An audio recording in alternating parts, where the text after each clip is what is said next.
Sparkles in Japan. VIP my section, royalty looking. Do you guys remember the Lego movie? Of course you do. It's one of the prime examples of people changing their minds about a movie once it came out.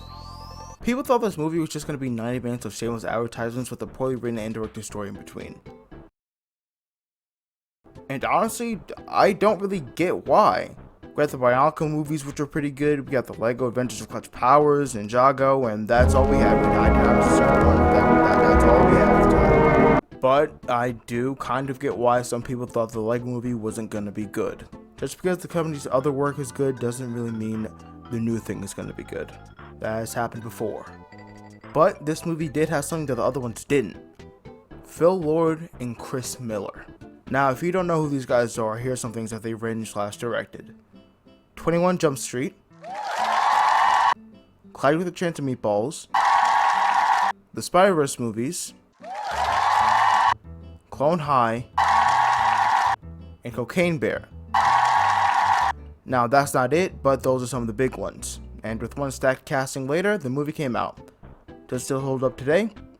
Well, let's find. Yes. Yes, it does.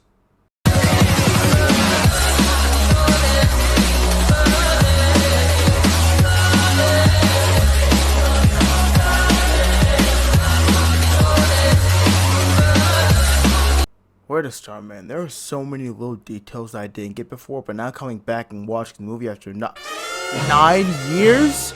I didn't even know it was that long. Anyway, this movie is amazing. There are so many details that go unnoticed if you aren't a Lego person. Even if you don't have much knowledge of Lego, you can still enjoy this movie. Like, this scene alone has so many references and cameos. Viking, pirates, knights, Bionicle, and they even do a deep cut like Fabuland. You don't even know what that theme is. I'm not even gonna say you probably don't, because I know you don't. You have not heard of that theme until right now. Hell, the business that Lord Business runs is Octane, which is the thing that Lego would use for gas stations, cars, trucks, you know, that sort of thing. Something else to find cool is Benny. Just the character design, like how his helmet's broken in the middle because that's how fragile those pieces used to be back then. Even the logo on his spacesuit wearing a wave because the thing he's based off of is something that came out in the 70s, and that's probably how something like that would look nowadays. He's also voiced by Charlie Day, which is pretty cool. Whoa, nigger? Oh, whoa! And can we appreciate how the movie looks like one of those very well done stop motion animations done by people like Forest Fire 101 back in the day?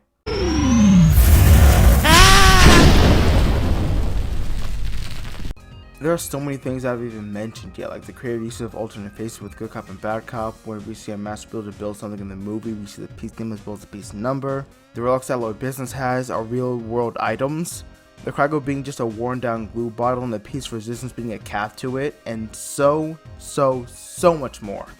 The Lego movie was a meta, and not that Rick and Morty Velma type shit. That was just objectively bad. I'm talking about settlements. Wow. I'm talking about subtle meta that sprinkled throughout the entire movie. This movie was a meta done right. The Lego movie is how to be meta. Wait a minute.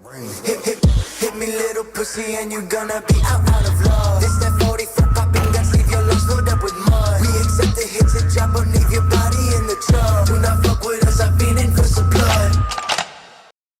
I make sure my neighbors learn about this trick. It's like whenever you just put, like, it's the main ingredient that's inside peanut butter when you put it on top of your satellite dish. So I had to try this one. They said if you find an old golf ball that's been sitting in a tree for years, just grab some of the peanut butter because it's the active ingredient. Now this one, we do this one all the time on our job sites.